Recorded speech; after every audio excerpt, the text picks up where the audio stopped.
guys, welcome, and we're going to be looking at the 1985 Japanese comedy foodie movie, Tampopo. And this is directed by Juzo Itami and stars Tsutomu Yamazaki, Nobuko Miyamoto, Koji Yakusho, and Ken Watanabe.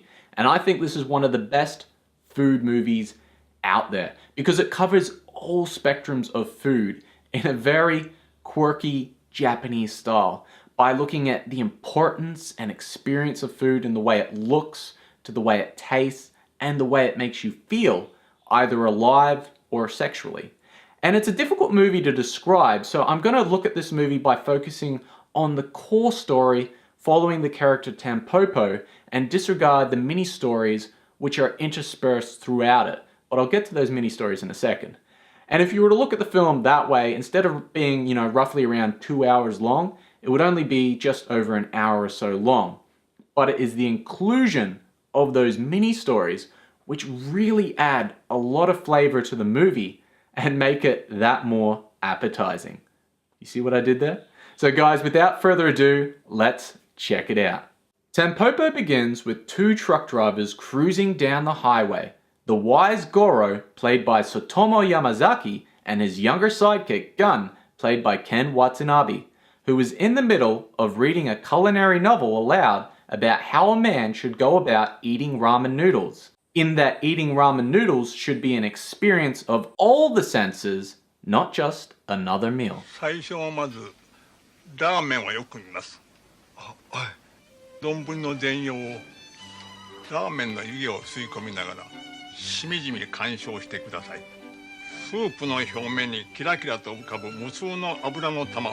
箸の先でですね、ラーメンの表面を鳴らすというか撫でるというか、そういう動作をしてください。これはどういう意味でしょう？ラーメンに対する愛情の表現です。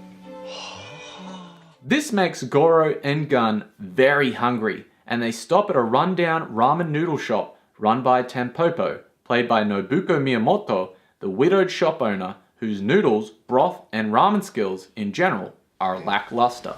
お湯が全然沸騰してない。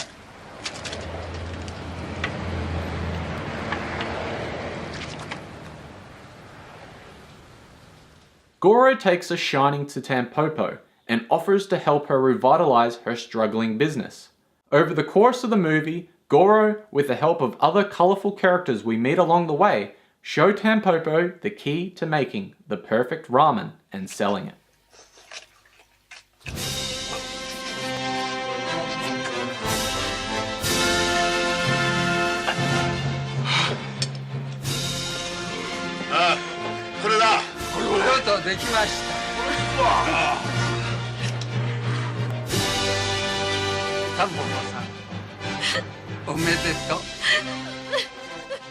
Even though this movie is obviously a food movie, if you were to break it down, you'd also see a Western influence. I mean, just look at the character Goro the truck driver. He looks like he's out of a Western, and his tendency to get involved in fistfights looks straight out of a Western bar fight scene.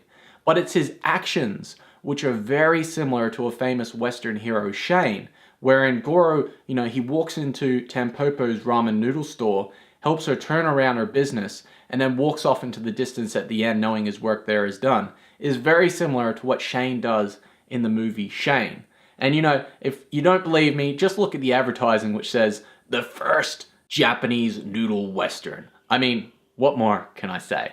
So guys, it's the main story that makes you hungry, really hungry for ramen noodles. But it's the mini stories, which I mentioned earlier, they are what make you laugh.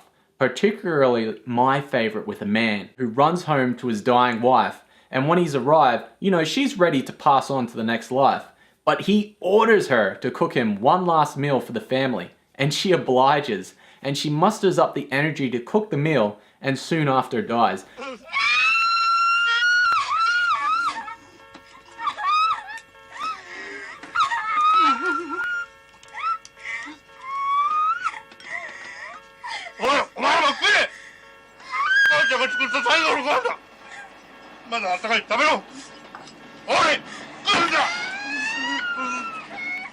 I don't know, I just find that hilarious every time I see it. And there's another one where an old woman terrorizes a shop owner with her fetish of squeezing all the foods in his shop.